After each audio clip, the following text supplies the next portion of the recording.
Bien, nous allons répondre aux questions de l'exercice qui est donné. Euh, on commence par la première question, hein, qui demande de donner la définition de la période radioactive.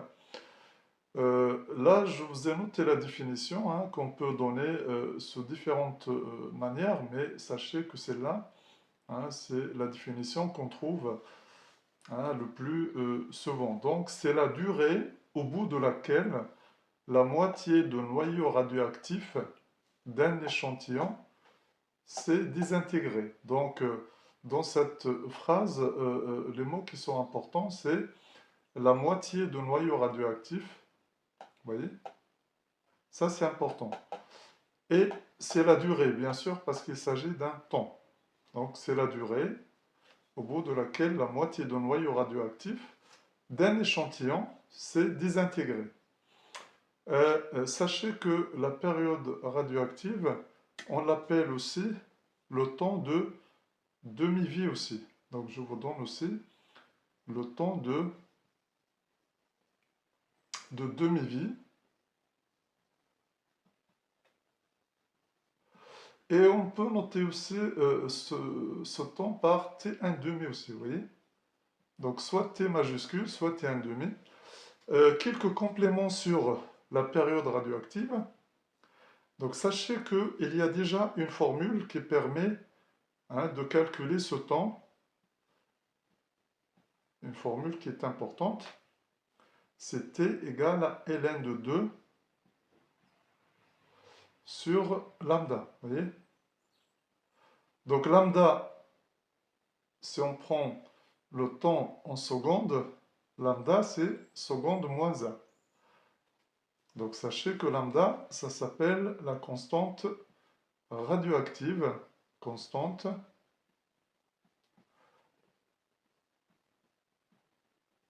radioactive, à ne pas confondre avec la longueur d'onde. Faites très très attention à ça. Vous voyez, la notation est la même, mais la signification, bien sûr, physique, ça n'a rien à voir. Et sachez que c'est un temps moins 1. Vous voyez, temps moins 1, ça veut dire quoi? Si la période est exprimée en secondes, ça sera seconde moins 1. Si la période est exprimée en, par exemple, en heure, par exemple, vous voyez? Donc là, ça sera heure moins 1, vous voyez? Faites attention à ça. Les unités sont importantes dans cette partie-là. Maintenant, au bout d'une période T, vous voyez, quel est le nombre de noyaux qui reste dans l'échantillon? C'est N0 sur 2. Vous voyez, on prend la quantité de départ divisée par 2. C'est au bout de 2T maintenant, vous voyez, quelle est la quantité qui va rester?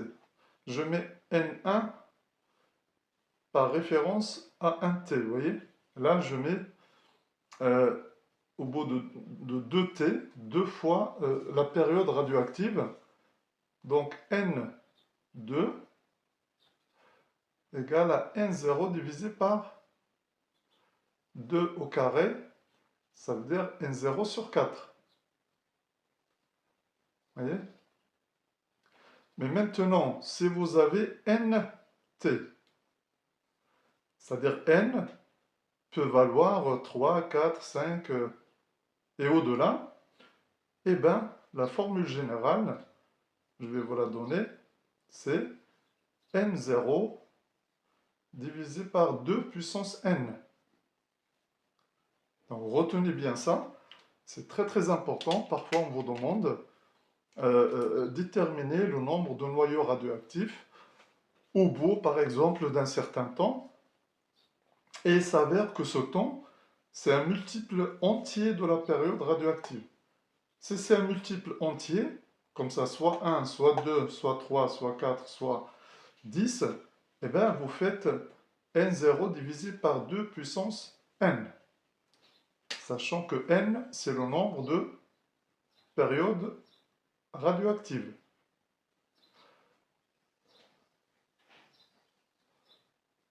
Voilà le complément sur cette première question. Sachez que quand je corrige les exercices, j'essaie de donner au maximum les informations importantes de la question, vous voyez? C'est-à-dire que je vous donne un complément, bien sûr, concernant la question qui est posée. Juste une dernière chose, sachez que souvent on demande aux élèves de définir la période radioactive, et qu'est-ce qu'ils disent? Ils disent la chose suivante, vous voyez? C'est la durée au bout de laquelle la moitié d'un noyau, vous voyez, pas de noyau radioactif, d'un noyau, c'est-à-dire un seul. Donc ça c'est complètement faux, hein. On ne va pas casser un noyau en deux parties et sa durée nous donne la période radioactive. Voilà, ça c'est la réponse qu'il faut éviter. Ça n'est pas la moitié d'un noyau, mais c'est la moitié de noyaux, c'est-à-dire un échantillon qu'on a, eh bien on prend la moitié des noyaux de l'échantillon. Dès qu'il reste qu'une moitié, eh bien on aura fait, ou bien la durée qui serait passée, ben, serait la période radioactive. Par exemple, dans l'exercice, vous avez T de I, 131, bien entendu, c'est 8 jours. Vous voyez? Donc ça veut dire quoi? Ça veut dire au bout de 8 jours, on a la moitié des noyaux de I, hein, qui se sont désintégrés. Hein, si on avait 100, eh ben, il ne resterait que 50. Si on en avait 10, eh ben, il ne resterait que 5 par exemple. Donc voilà pour la première question. On passe maintenant à la deuxième question. Bien, pour la question 1-2, on vous demande de calculer la constante radioactive lambda. Donc sachez que dans la première question, je vous ai rappelé la relation entre la période radioactive et la constante radioactive. Donc c'est ln de 2 sur lambda. Donc ça pose aucun problème. Il suffit d'appliquer la formule. Donc lambda égale à ln de 2 divisé par t. Donc t, elle est donnée en jours. Voilà. Donc lambda, ça va être en jour moins 1. Donc, application numérique, voilà, il n'y a aucun souci hein, pour faire les calculs. Donc, lambda égale à ln de 2 divisé par 8, ce qui donne 8,7 10 moins 2 jours moins 1. Faites attention à l'unité. Donc voilà pour la réponse à la question 1-2. Faites attention dans ce genre de calcul. Donc, sachant que lambda peut s'exprimer en seconde moins 1, jour moins 1, ou bien en moins 1, tout dépend de la période radioactive. Mais sachez que aussi l'erreur qui arrive très très souvent, c'est quand on donne lambda et qu'on vous demande de calculer t par exemple. Vous voyez, t. Donc qu'est-ce qu'on fait? On met ln de 2 sur lambda et l'erreur fréquente qui est là, c'est que on donne l'unité du temps soit en seconde moins 1, soit jour moins 1, etc., etc. Donc faites très très attention à ça. Ça arrive très très souvent. Sachez que le temps, bien sûr, c'est hein, seconde, jour, etc., etc. Donc sachez que c'est une erreur qui arrive très très souvent. Sachez qu'un temps, ça n'est jamais seconde moins 1, heure moins 1 ou jour moins 1. Faites attention à ça. C'est la constante radioactive hein, qui a ces unités-là. Voilà un petit peu des remarques importantes hein, dans la résolution de ce genre de questions.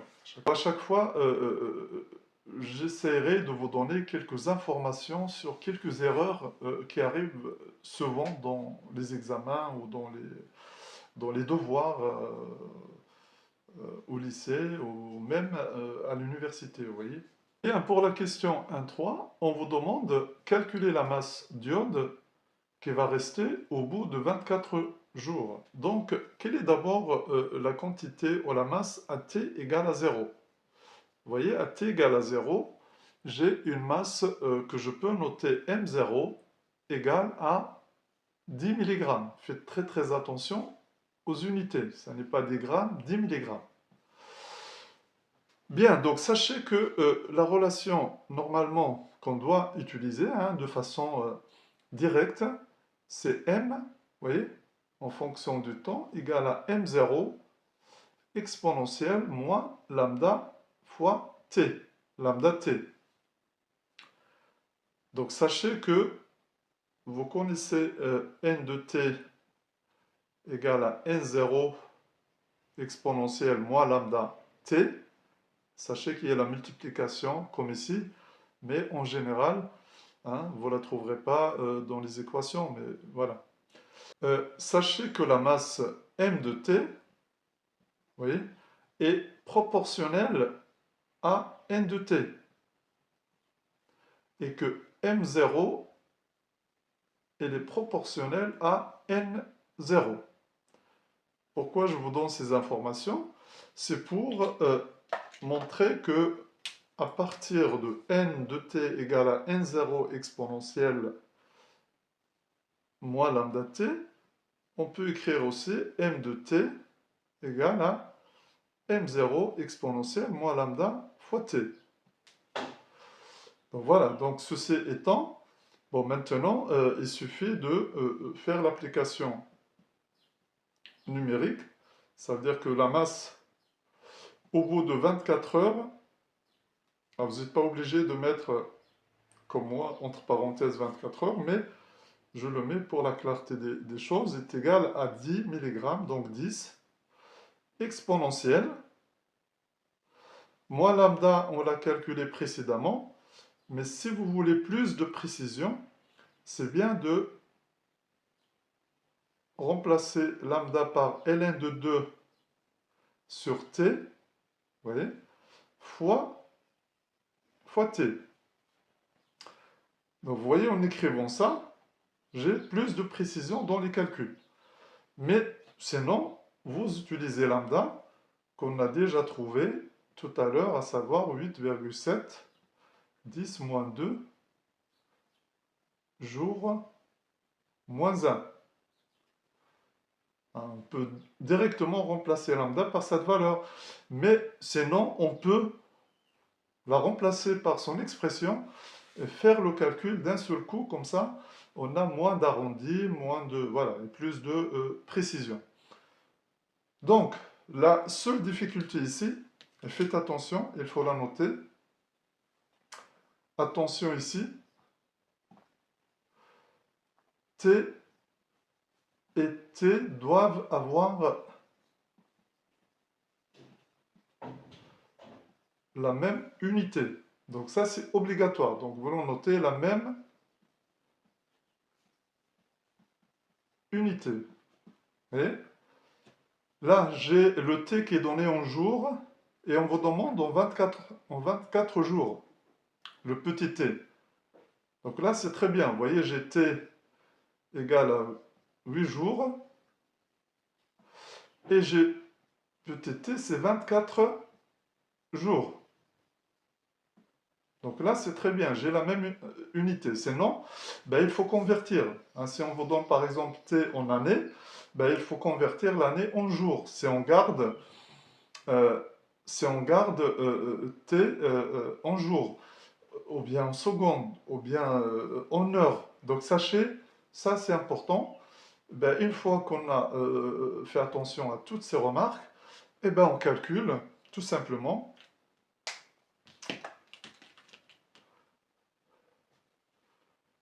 Donc, m à t égale à 24 heures égale à 10 exponentielle moins ln de 2 sur 8 fois 24 et ça me donne M, T égale à 24 heures, 1,25 mg. Faites attention à l'unité. Donc voilà la réponse à la question. Ça, c'est on va de façon directe. Sachez que de façon directe, je vais vous encadrer ce que vous devez faire. C'est-à-dire que vous devez savoir, bien sûr, qu'à T0, j'ai tout ça là. Vous devez écrire cette formule directement. Hein, il ne faut pas la démontrer. Là, je vous ai montré d'où elle vient. Mais vous l'écrivez directement. Et ensuite, vous faites l'application numérique qui est là et vous avez le résultat. Vous voyez, là, j'ai détaillé un petit peu les choses. Mais sachez que on peut directement partir de t égale à 0, écrire la masse m0, mettre la relation qui est là, remplacer lambda et t et faire le calcul. Hein, la seule chose à laquelle il faut faire attention, ce sont les unités de t et petit t, donc ici, là, sur cette formule-là, ou bien lambda et t ici. Si t il est en jour, lambda, il faut qu'il soit en jour moins 1. Et si t il est en seconde, il faut que lambda soit en seconde moins 1. Faites attention aux unités là aussi. Donc les unités sont importantes à maîtriser et à contrôler dans ces relations-là. Bien, maintenant, y a-t-il une deuxième méthode? Ben, il y en a peut-être qui ont vu qu'il y a une deuxième méthode. Eh bien, on va voir. Donc celle-là, c'est la méthode où on va directement avec la formule et on calcule. Bien, quelle est maintenant la deuxième méthode? On vous demande de calculer la masse à t égale à 24 jours. Voilà. Et on remarque que 24 égale à 8 fois 3. Or, 8 jours, c'est la période radioactive. Vous voyez, multiplié par 3, donc c'est la période radioactive.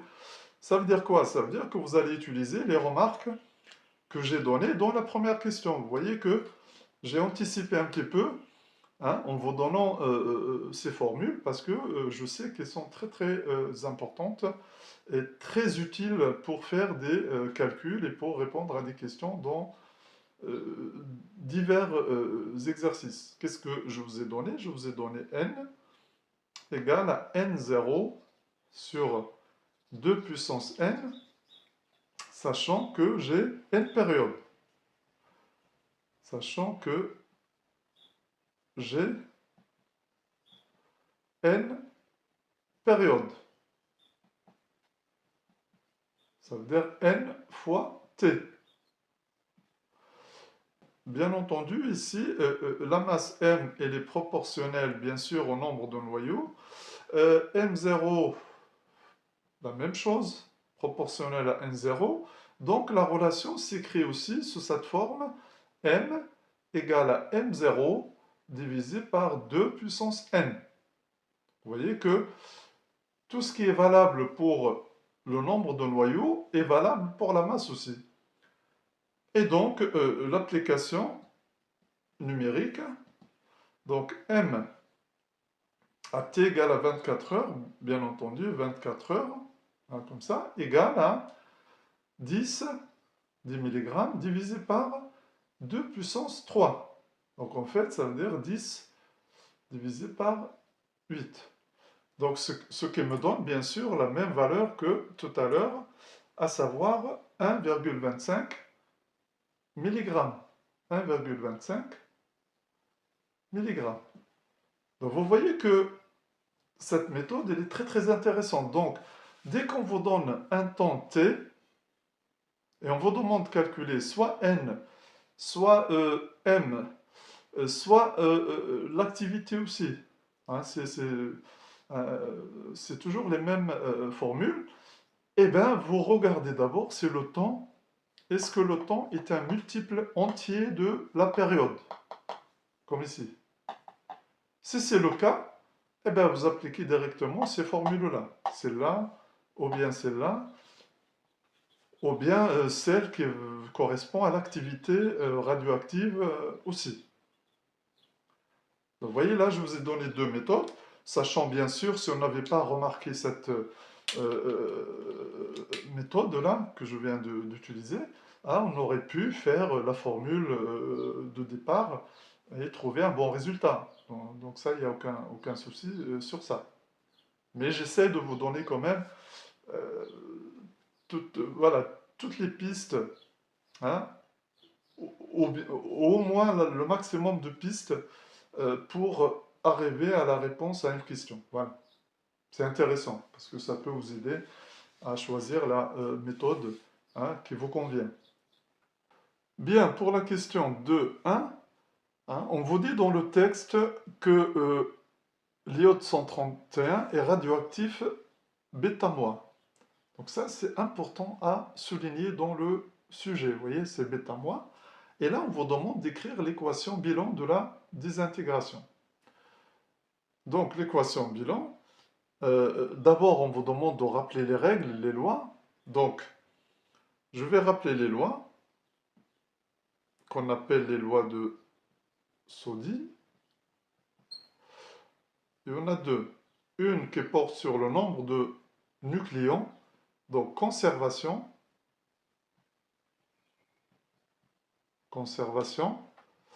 du nombre de nucléons, du nombre de nucléons. Donc ça, c'est la première règle. Hein, ça porte sur le nombre de masses de chaque noyau à gauche et à droite de l'équation bilan de la désintégration. Et la deuxième loi, c'est la conservation du nombre de charges électriques. Donc, ces lois sont très très importantes. À chaque fois qu'on vous demande d'écrire une équation bilan de désintégration, hein, que ce soit bêta-, bêta+, alpha, et même la radioactivité provoquée, c'est-à-dire la fission, la fusion, voilà, tout ce qui concerne la radioactivité, il faut absolument connaître ces lois qu'on va appliquer tout de suite sur cette désintégration. Donc ici, on va écrire les choses de façon complète. Donc comment faire alors pour écrire l'équation de désintégration bêta-? Vous écrivez toujours le noyau concerné à gauche, donc 53, 131, donc ça, il n'y a aucun souci sur ça. Et sachez qu'il s'agit d'une radioactivité naturelle, on ne met pas plus quelque chose, jamais.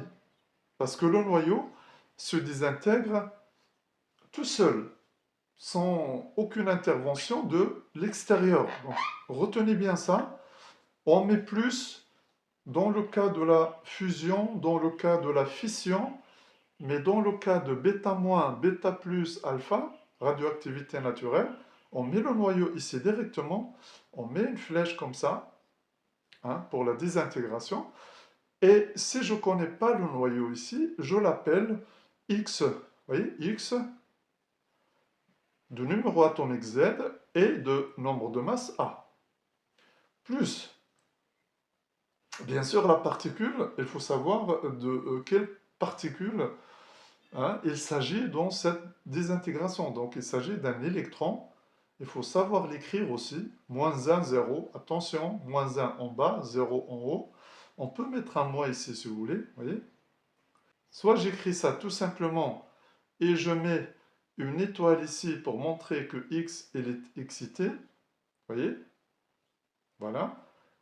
Et ensuite, avec les lois de Soddy, je vais trouver Z et trouver A. Et en général, dans les exercices, on vous donne soit le tableau périodique, soit des éléments chimiques qui concernent bien sûr les noyaux fixes qui se forment. Comme ça, vous allez trouver quel est le nom et le symbole de X. D'accord. Je vais mettre en vert aussi une particule, bien sûr, qui se forme aussi dans ce genre de désintégration et que vous ne trouverez pas tout le temps dans les équations radioactives, mais moi, je vais vous la mettre quand même. Hein, si vous la prenez, c'est très bien aussi. Hein, ça s'appelle, c'est un nu comme ça, avec une barre là, 0, 0. Donc, il ne va pas gêner les lois de Soddy, vous voyez. Et ça s'appelle anti-neutrino, vous voyez, anti-neutrino, que vous ne trouvez pas dans un maximum d'exercices. Mais moi, je vous mets ça quand même parce que c'est une particule qui se forme dans cette désintégration, c'est-à-dire bêta-. On ne sait jamais si un jour on vous demande, mis à part la particule, bien sûr, qui est l'électron, est-ce qu'il y a d'autres particules qui se forment lors de cette désintégration? Ben, c'est bien de savoir qu'il y a l'antineutrino, voilà. Hein. Bien, donc maintenant j'ai écrit l'équation de façon complète. Qu'est-ce que je dois faire maintenant? Je dois écrire les lois pour trouver Z et A.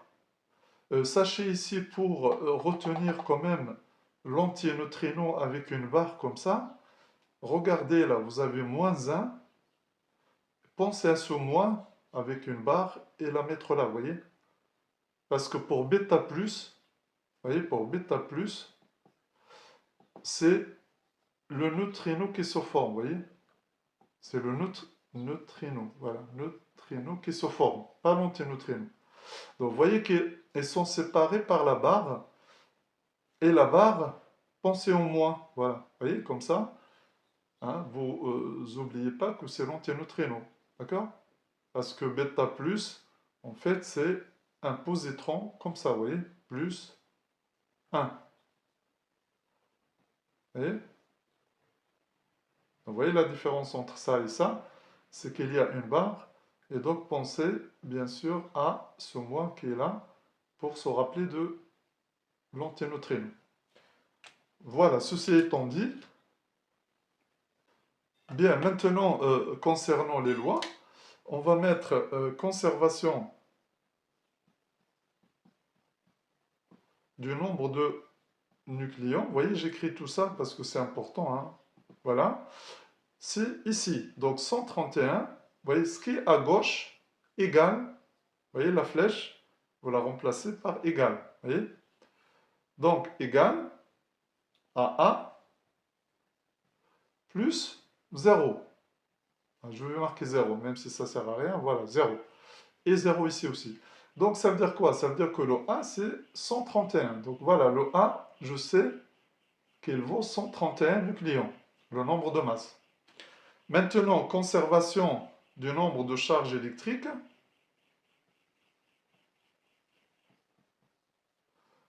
De charges électriques.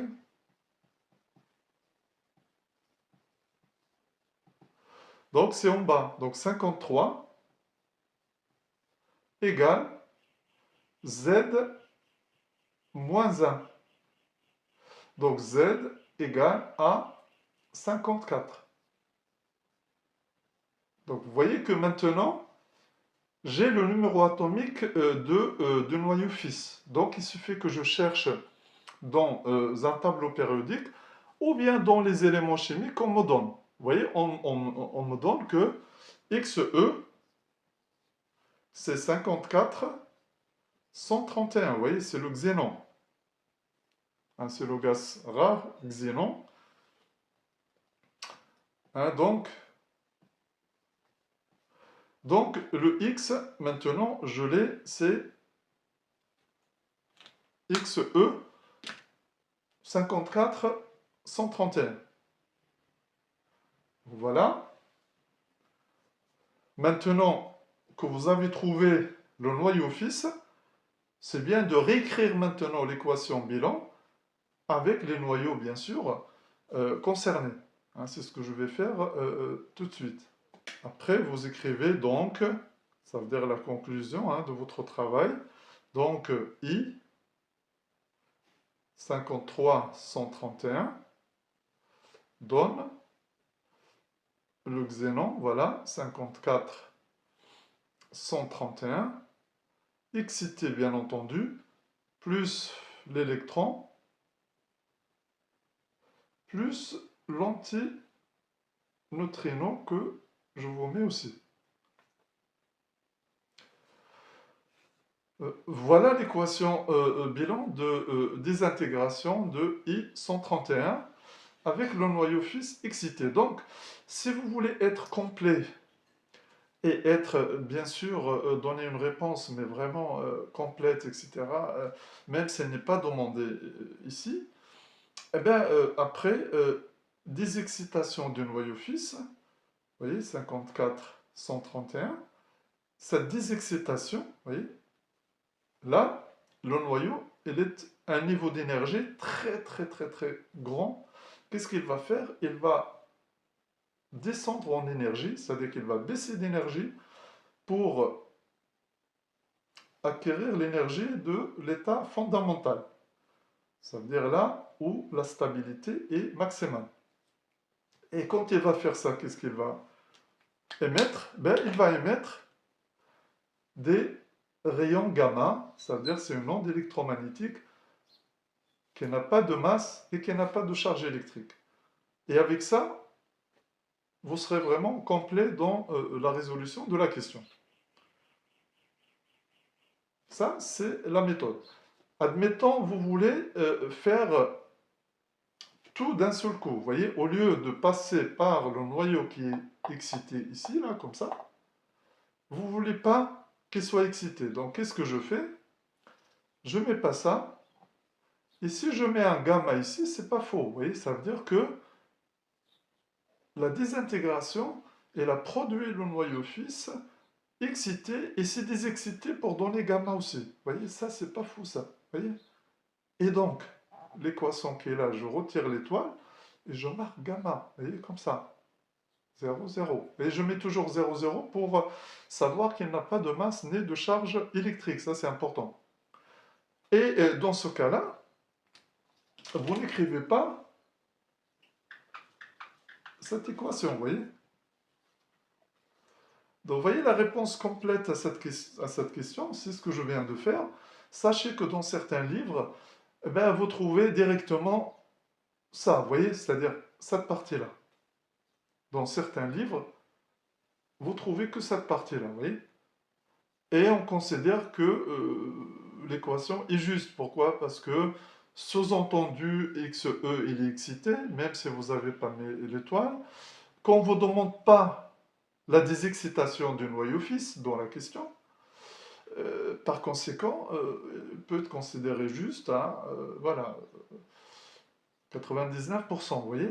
Et vous trouverez ces réponses dans des livres, vous voyez? Mais moi, je vous donne les choses de façon complète, etc.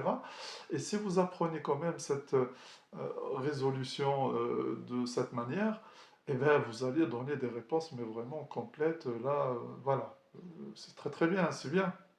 Et vous trouvez aussi ça écrit comme ça, sans tout ça, vous voyez? Que ça, et après on passe à ça, vous voyez?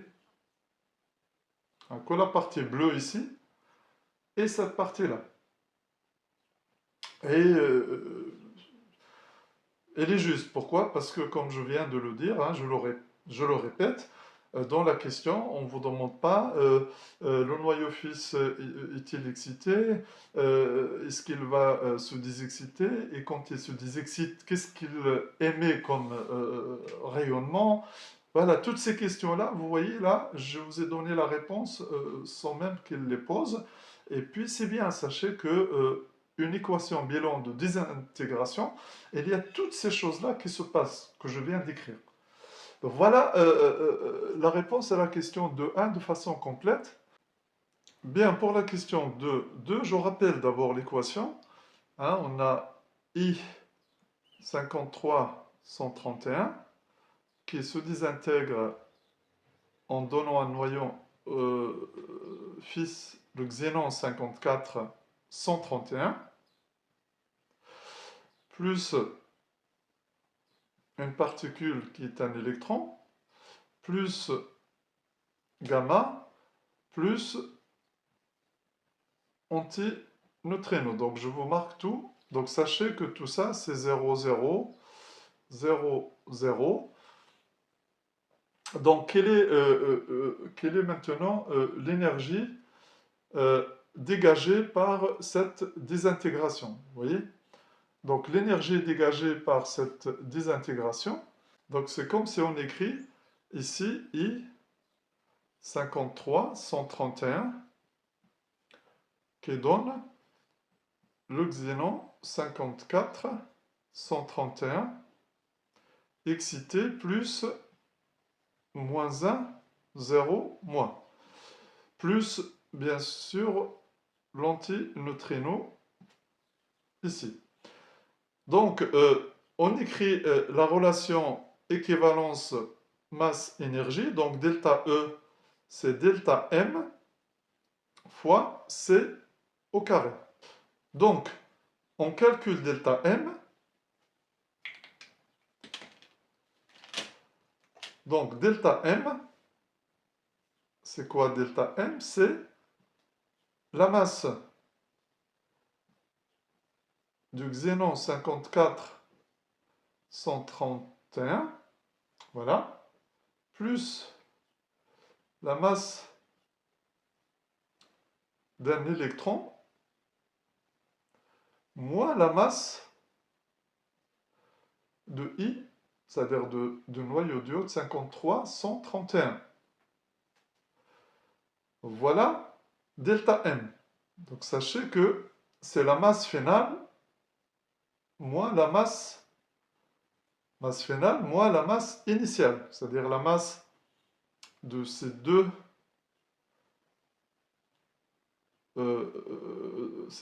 deux éléments moins la masse de départ. Tout calcul fait, tout est donné dans le sujet. Tout calcul fait, on trouve moins 0,00105 U, c'est-à-dire l'unité de la masse atomique. D'accord? Bien, pour le U, on vous donne, bien sûr qu'on vous donne, regardez, on vous donne un U égale à 1,66 10 moins 27 kg. Ça, il est donné dans le sujet. On vous donne aussi que un U, il est aussi égal à 931,5 mégaélectronvolts par C carré. Vous voyez? Donc, je vous ai déjà montré ce genre de calcul dans une précédente leçon. Donc, sachez que je cherche à calculer maintenant delta E. Donc, je vais marquer delta E, comme ça, égale à delta M. Je vais noter delta M tel que je l'ai trouvé, moins 0,00105 U fois C carré. Vous voyez? Donc, soit je remplace U, vous voyez, U avec la masse qui est donnée ici en kilogrammes, hein, soit je remplace U avec l'expression qui est donnée sous forme d'énergie divisée par C carré.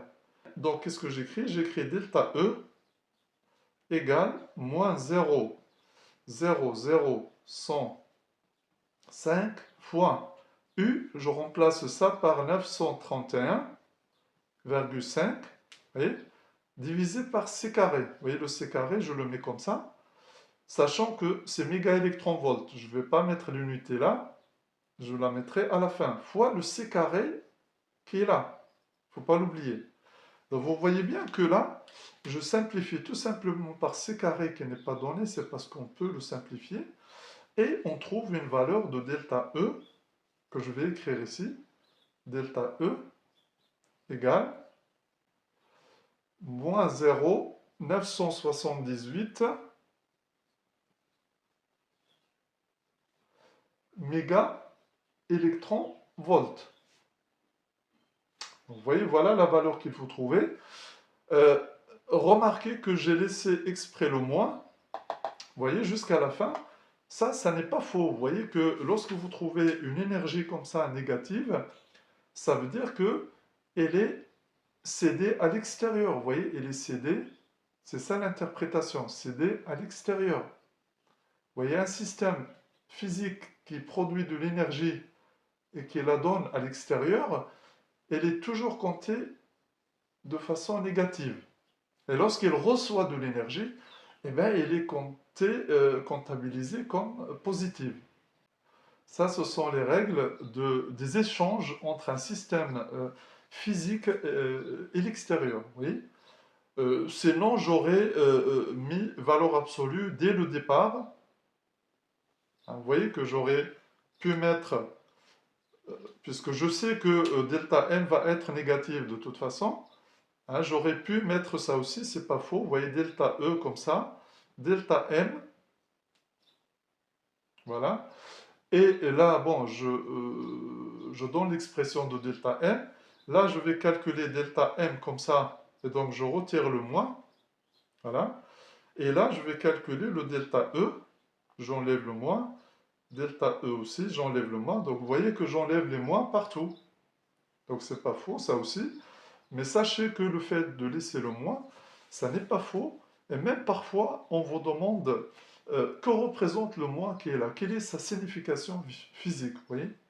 Eh bien, quelle est sa signification physique? En fait, on cherche à vous faire dire que cette énergie, elle est cédée à l'extérieur, vous voyez?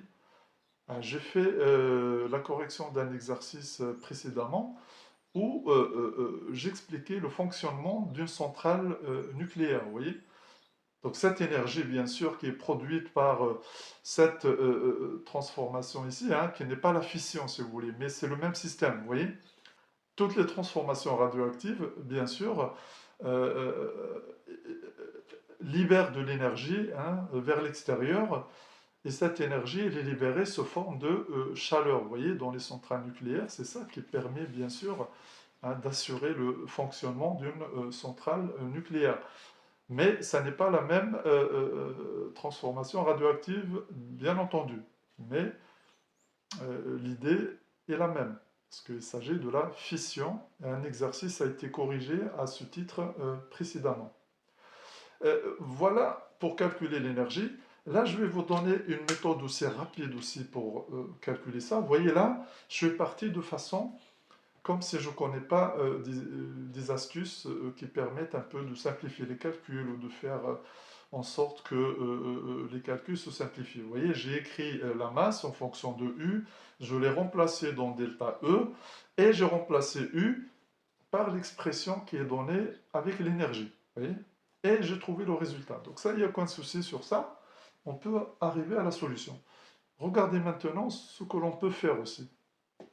Je rappelle, delta E, c'est M, ou delta M, c'est carré. C'est l'équivalence masse-énergie. Delta M, on vient de trouver moins 0,0005 U. Je vous ai rappelé dans une précédente leçon que je peux écrire ça comme ça. Vous voyez, K fois U. Sachant que K, c'est ce nombre qui est là. Vous voyez, c'est moins 0,0005. Donc l'énergie delta E s'écrit de cette façon. KU, c'est delta M fois C carré.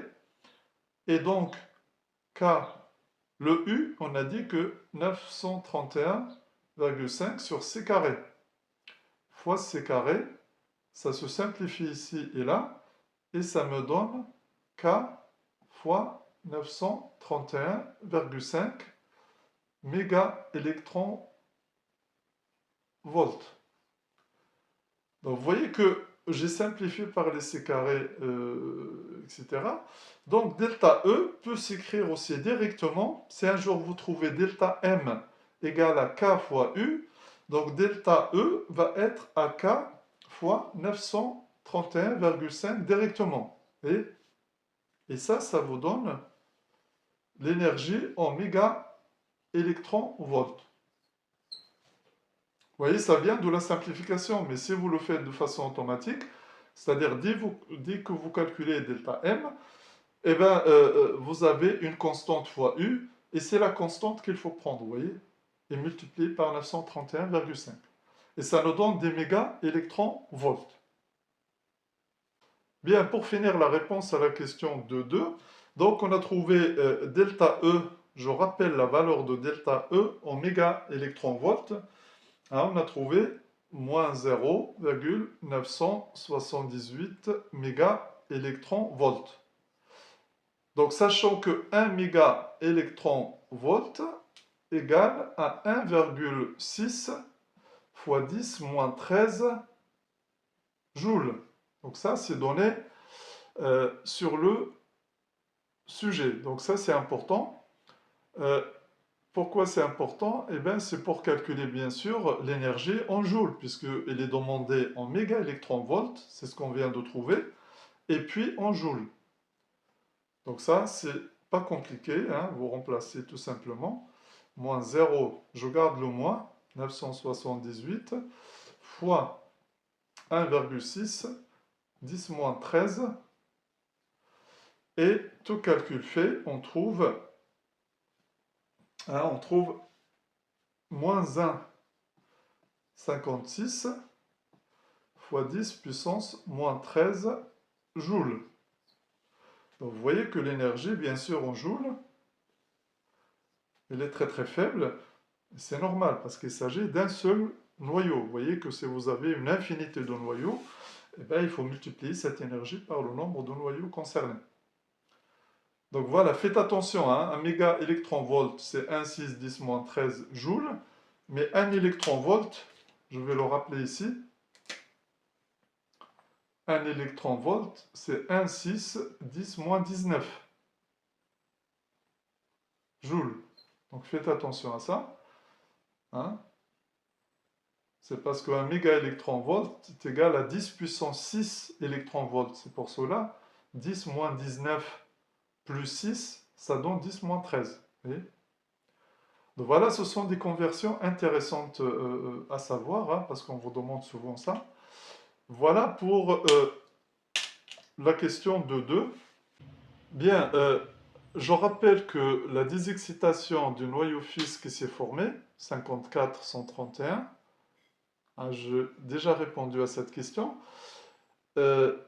Lors de cette désexcitation, il y a une émission hein, de rayons gamma. De rayons gamma que l'on ni masse ni charge, et on vous demande quelle est la nature de ces rayons gamma. Sachez que, d'un point de vue ondulatoire, hein, je vais détailler les choses. Hein. Si vous dites que c'est une onde électromagnétique, point, c'est juste. Mais si vous détaillez un petit peu, d'un point de vue ondulatoire, il s'agit d'une onde électromagnétique. Il s'agit d'une onde électromagnétique.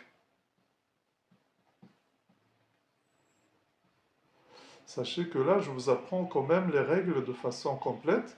Mais sachez que si vous dites qu'il s'agit d'une onde électromagnétique, c'est bon. Sachez que les ondes électromagnétiques hein, se présentent aussi sous d'autres formes, c'est-à-dire sous forme de particules. Vous voyez? Donc, je vais noter d'un point de vue corpusculaire. On appelle ça, vous voyez? Ça veut dire d'un point de vue de particules, si vous voulez. D'un point de vue corpusculaire,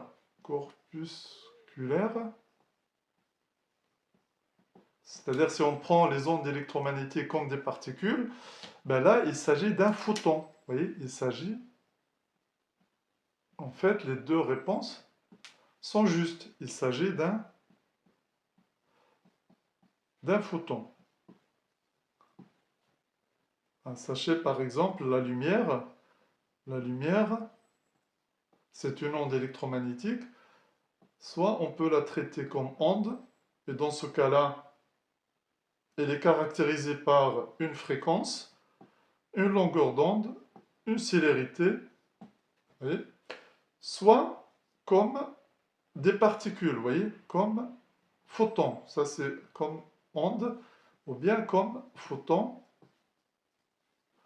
Et dans ce cas-là, ils sont caractérisés par une énergie H fois la fréquence, vous voyez, d'un photon. Ça, c'est l'énergie d'un photon. L'énergie d'un photon.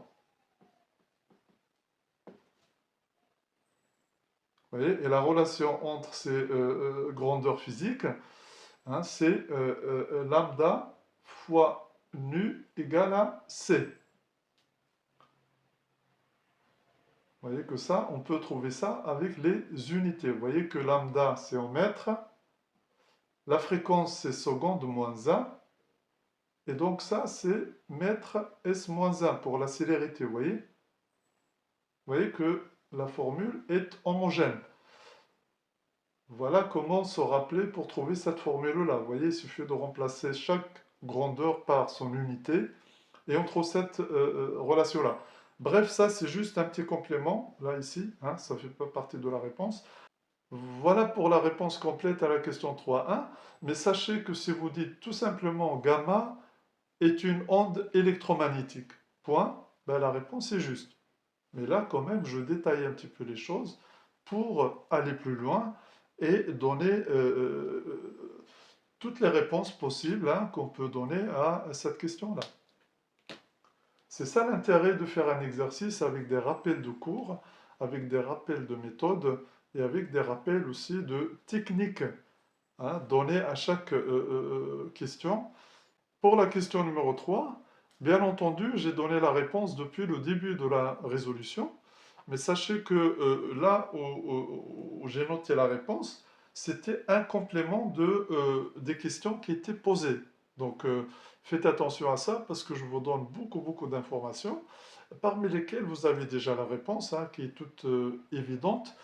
Et après, autour, bien sûr, je donne des compléments, des rappels de cours, etc. Bon, enfin, mais ça n'est pas... Voilà, c'est même très bien pour élargir un peu les connaissances sur un sujet tel que la radioactivité. Donc, comment peut-on interpréter l'émission de ce rayonnement? Donc, c'est la désexcitation, hein, tout simplement. Maintenant, vous avez, c'est la désexcitation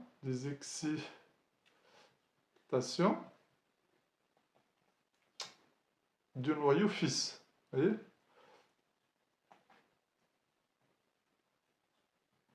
XE. Et on peut noter XE comme 54, 131, qu'il est produit sous un état excité.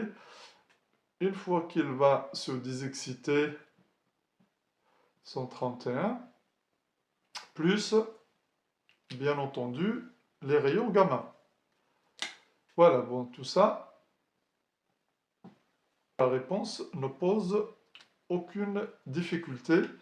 Bien, donc la réponse à la question 3.2, j'en ai parlé durant toute la résolution de l'exercice, mais sur des questions où il fallait donner des compléments, où il fallait bien sûr élargir un petit peu les réponses, hein.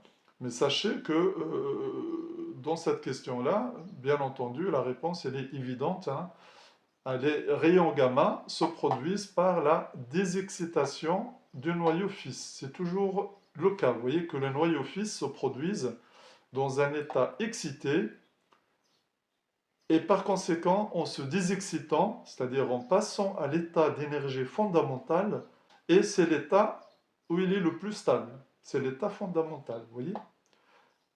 Et en passant bien sûr à l'état fondamental, il va émettre des rayons gamma dont on a parlé juste avant comme étant une onde électromagnétique ou bien un photon. Donc tout dépend du point de vue de la physique, hein, parce qu'il y a ces deux réponses-là.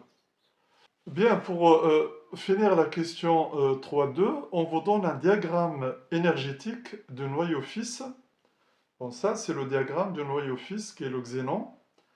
Et on vous demande de calculer la longueur d'onde lors de la transition suivante, c'est-à-dire qu'elle passe de 0,364 mégaélectronvolts à 0 électron-volt. Donc sachez que 0, ici, c'est état fondamental d'énergie. État fondamental d'énergie. Ça veut dire c'est là où le noyau est le plus stable. Les autres niveaux d'énergie, ce sont des niveaux d'énergie d'excitation, c'est-à-dire que le noyau, il est excité. Donc, comment calculer la longueur d'onde? Ben, on applique la relation, bien entendu, hein, qui lie l'énergie à la longueur d'onde. Donc, sachez que pour un photon, je vais vous écrire tout là, un, pour un photon, delta E égale à h nu. Nu, c'est la fréquence. Donc, sachant que je prends delta E en valeur absolue pour qu'il soit positive. Donc, pour les unités, ben, les unités delta E, c'est en joules. Voilà. La fréquence, c'est Hertz. Et sachez que Hertz aussi, c'est seconde moins 1. Retenez bien ça parce que parfois, c'est intéressant quand on cherche les unités dans une formule en physique. Voilà. H, c'est la constante de Planck. Elle est donnée en joules point seconde.